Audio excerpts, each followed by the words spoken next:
Selamat pagi anak-anak. Nah, untuk hari ini kita masih masuk ke subtema 4. Nah, kita melanjutkan pelajaran yang kemarin. Nah, tentang perkembangbiakan tumbuhan. Nah, ini kita masih membahas yang perkembangbiakan tumbuhan secara alami. Nah, yang pertama kita akan belajar tentang perkembangbiakan tumbuhan dengan biji. Nah, sebagian besar tumbuhan itu berkembang biak dengan biji. Nah, nanti tumbuhan dewasa akan berbunga dan akan menghasilkan buah. Nah, di dalam buah itu terdapat biji.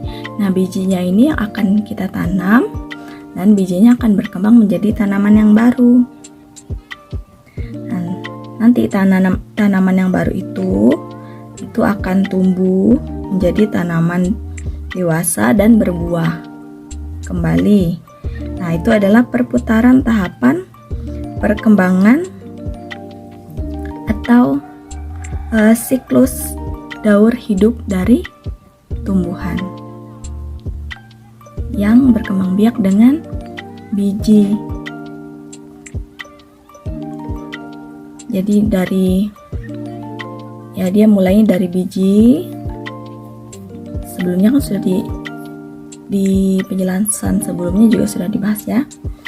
Mulainya dari biji, lalu berkembang lagi menjadi tanaman muda, lalu menjadi tanaman dewasa, lalu tanaman dewasa itu berbunga. Nah, bunganya akan menghasilkan buah. Nah, buahnya itu nanti di dalamnya terdapat biji. Nah, nanti biji ini yang ditanam dan tumbuh lagi menjadi baru, lalu berputar lagi. Daur hidupnya seperti itu. Nah, selanjutnya kita ke perkembangbiakan tumbuhan dengan tunas. Nah, selain dengan biji, tumbuhan berkembang biak dengan tunas. Nah, apa itu tunas? Tunas adalah anakan yang tumbuh di dekat tumbuhan induk. Nah, kalian bisa lihat buku paket temanya di halaman 156. Nah, lihat di situ ada pohon pisang. Di situ kan ada pohon pisang yang besar, lalu di bawahnya ada tunas-tunasnya itu yang kecil. Nah, itulah dia namanya anakan. Itulah yang namanya tunas dari pohon pisang. Nah, tunas termasuk cara perkembangbiakan tumbuhan secara alami. Tunas terbagi menjadi 3 jenis, yaitu tunas batang, tunas daun, dan tunas akar.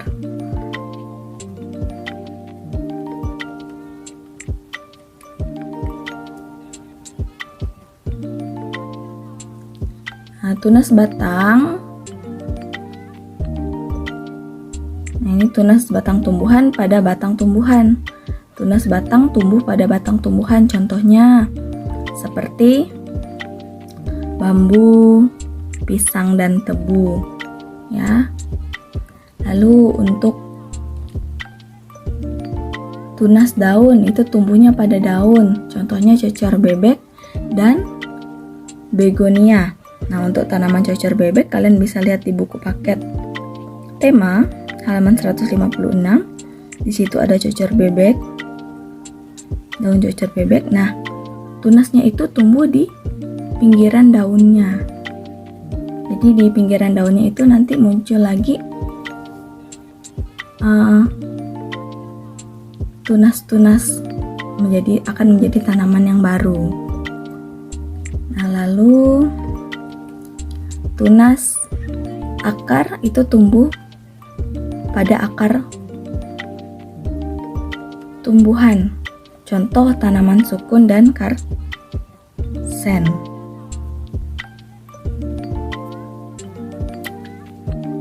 Sama seperti tumbuhan yang lainnya, tumbuhan yang berkembang biak dengan tunas ini juga mengalami pertumbuhan dan bertambah jumlah daun tumbuhannya. Selain itu, batang tumbuhan juga bertambah besar. Jadi sama seperti tumbuhan yang lain, perkembangan tumbuhan itu ditandai dengan munculnya bunga setelah tumbuhan itu dewasa. Jadi kayak pisang itu juga nanti akan tumbuh bunganya dulu baru menjadi buah.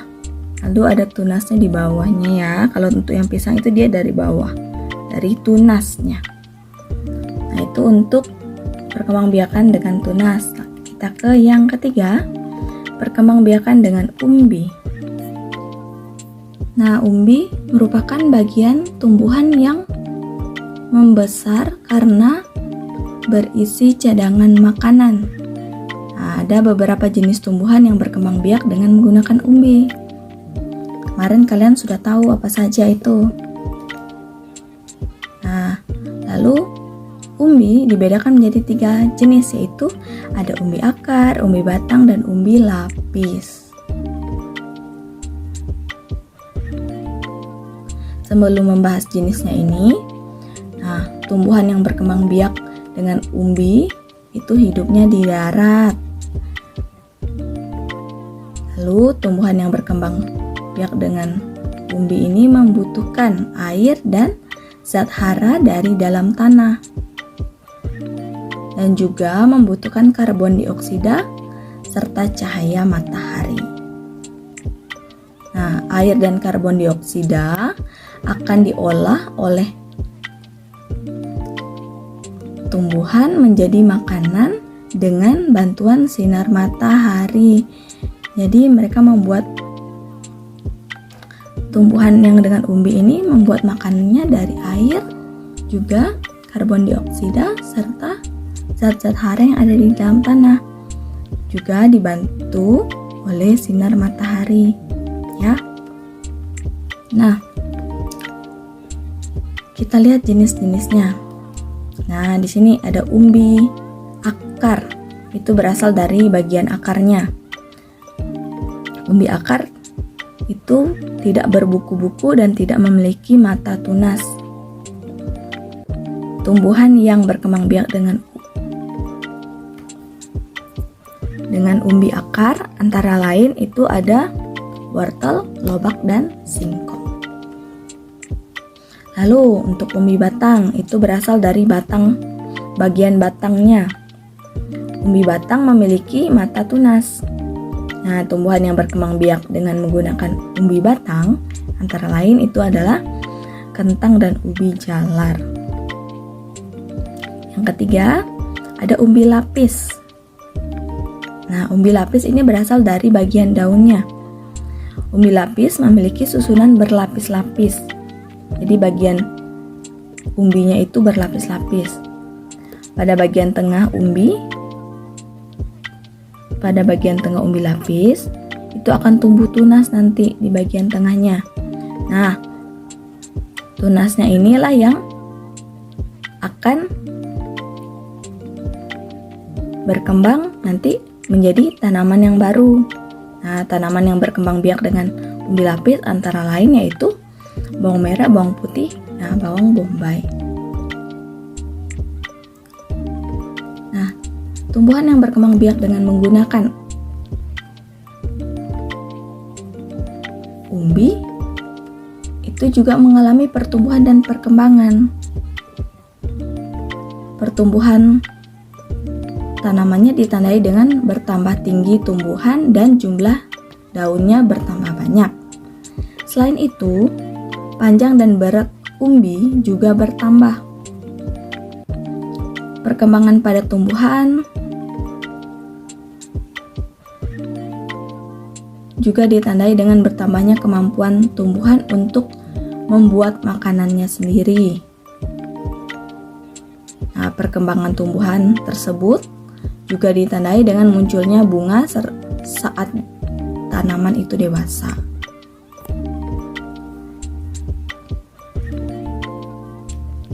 Lalu yang keempat itu perkembangbiakan dengan spora. Spora merupakan alat perkembangbiakan dari beberapa jenis tumbuhan. Nah, spora itu bisa kalian lihat di buku paket. Tema bentuk spora itu di halaman 173. Nah, kalian bisa buka di situ. Nah, seperti itulah bentuk spora. Jadi spora itu menempel pada daun, pada bagian belakang daun. Ya. Kalau pada tumbuhan paku dia nempel di bagian belakang daunnya. Nah, ukuran spora itu sangat kecil dan spora juga sangat ringan sehingga mudah terbang terbawa angin. Nah, contoh tumbuhan yang berkembang biak dengan menggunakan spora yaitu tumbuhan paku. Tumbuhan paku ini dapat hidup di darat dan di air. Nah, tumbuhan paku hidup dengan menempel pada tumbuhan lain.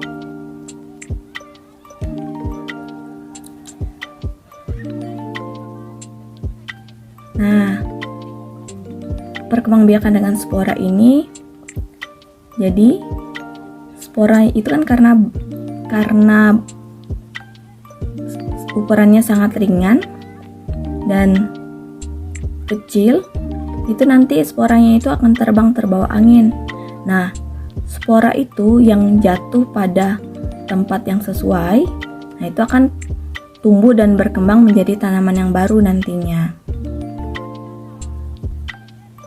Sama seperti tanaman yang lain juga.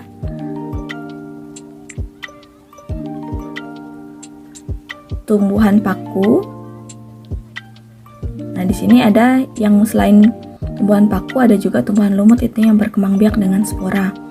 Nah, sama seperti tanaman yang lain, tumbuhan paku dan lumut itu membutuhkan karbon dioksida dan cahaya matahari.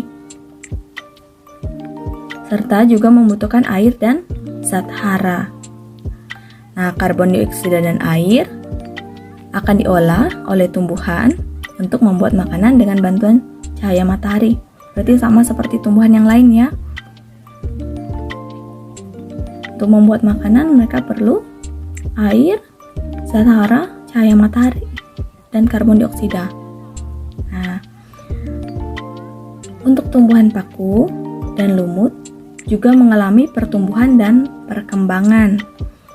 Nah, perkembangan dan pertumbuhan tumbuhan paku dapat ditandai dengan bertambahnya tinggi tanaman dan jumlah daunnya, sama seperti tanaman yang lain. Lalu, perkembangan tumbuhannya ditandai dengan tumbuhan dewasa yang siap untuk berkembang biak. Nah, selain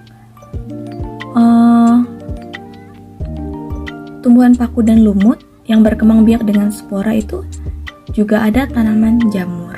Itu juga berkembang biak dengan spora. Nah, ini kita sudah membahas tentang perkembangbiakan secara alami. Jadi, ada dengan biji, dengan tunas, dengan spora, dan dengan umbi. Nah, sekarang kita lihat yang perkembangbiakan secara buatan. Nah, yaitu dengan cara mencangkok. Mencangkok termasuk cara perkembangbiakan tanaman secara buatan.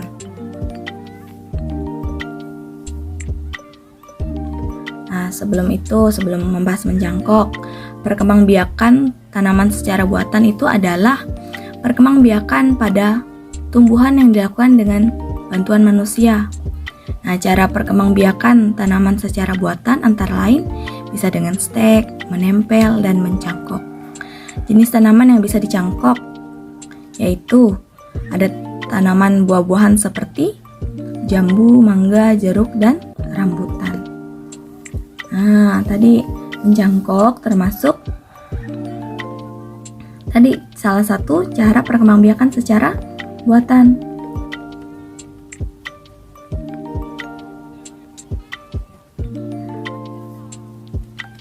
Mencangkok dilakukan dengan cara membuat cabang pada batang tanaman atau dahan. Nah, kalian bisa lihat di buku paket kalian, halaman 179 sampai 180. Nah, mencangkok itu dilakukan dengan cara membuat cabang pada batang tanaman atau dahan. Kita membuat dahannya menjadi berakar. Nah, kalau kita mau mencangkok itu dilakukan dengan mengelupas. Kita kelupaskan sebagian kulit dari bagian batang tanaman. Nah, nanti batang tanaman yang akan dicangkok itu sebaiknya yang tidak terlalu tua. Nah, ukuran cabang batang tanaman yang tidak terlalu besar lalu memiliki batang yang lurus dan masih berwarna coklat muda. Nah, bagian yang telah dikelupas tadi diberi tanah, diberi pupuk, dan air sedikit. Tidak usah berlebihan airnya, sebagai media pertumbuhan akarnya. Jadi nanti di bagian yang sudah dikelupas itu nanti akan tumbuh akar. Pada cabang yang dicangkok akan tumbuh akar nanti jika jumlah akar yang tumbuh itu sudah cukup banyak. Dahan dapat dipotong untuk ditanam di tempat yang kita telah sediakan. Nah, mencangkok ini mempunyai banyak kelebihan, antara lain tanaman baru akan cepat besar dan cepat berbuah. Selain itu, mencangkok juga mudah untuk dilakukan. Jika ada kelebihan, maka juga ada kekurangan. Nah, kekurangan dari hasil mencangkok adalah tanaman memiliki akar yang kurang kuat sehingga mudah rubuh. Ini adalah informasi tentang perkembangbiakan dan pertumbuhan tanaman secara alami dan secara buatan. Oke, sudah lumayan menambah informasi yang kalian informasi untuk kalian ya. Nah, sekarang menemukan informasi dari percakapan. Apa itu percakapan? Nah, percakapan adalah pembicaraan antara dua orang atau lebih yang membahas suatu hal. Kalian bisa buka buku Petik 3A halaman 199. Di situ ada percakapan. Nah, percakapannya ini antara Rio dan Ferdi mengenai pembahasan percakapannya ini mengenai perkembangbiakan tumbuhan. Nah, sini yang pertama Rio yang duluan berdialog. Nah, teman-teman, ayo sebutkan tumbuhan yang berkembang biak dengan biji. Aku tahu. Jawabannya pepaya, alpukat, duku, durian, dan banyak lagi. Ya, betul. Coba kalian lihat tumbuhan ini. Apa kalian tahu nama tumbuhan ini? Lalu yang ini Linda. Oh, ini ada 4 orang ternyata ya. Ada Rio, Ferdi, Linda, dan Fitri. Nah, ini Linda menjawab nih. Oh, itu. Namanya lumut. Tumbuhan itu sering muncul di tempat lembab. Nah, Fitri bertanya nih, apakah lumut juga menghasilkan biji? Tidak, kata Rio. Menurut penjelasan Bu Guru, tumbuhan ini berkembang biak dengan spora. Spora adalah bagian tumbuhan yang berfungsi untuk memperbanyak tumbuhan. Spora ini mudah tersebar oleh angin dan tersebar oleh angin dan air. Jika spora menempel di tempat yang lembab, spora akan tumbuh menjadi tumbuhan baru.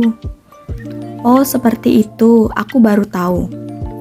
Nah, dari percakapan ini, kamu pasti menemukan informasi yang penting. Apa saja? Nah, kamu jadi tahu nih. Selain tadi tanaman-tanaman yang disebutkan yang berkembang dengan biji, yang dicontoh seperti yang Ibu sebutkan. Nah, di sini ada juga pepaya juga dengan biji, alpukat juga dengan biji, duku, durian itu juga dengan biji berkembang biaknya. Lalu,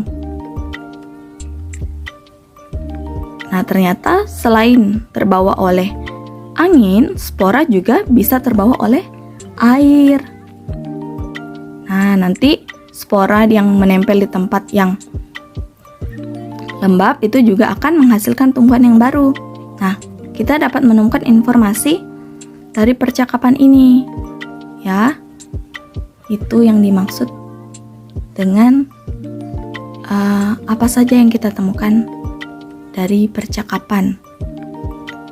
Ya, seperti itu ya anak-anak. Nah, untuk hari ini nanti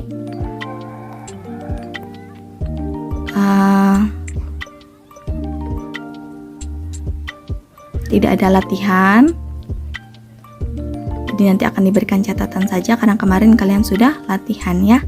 Oke, Ibu rasa ini cukup. Terima kasih. Selamat pagi.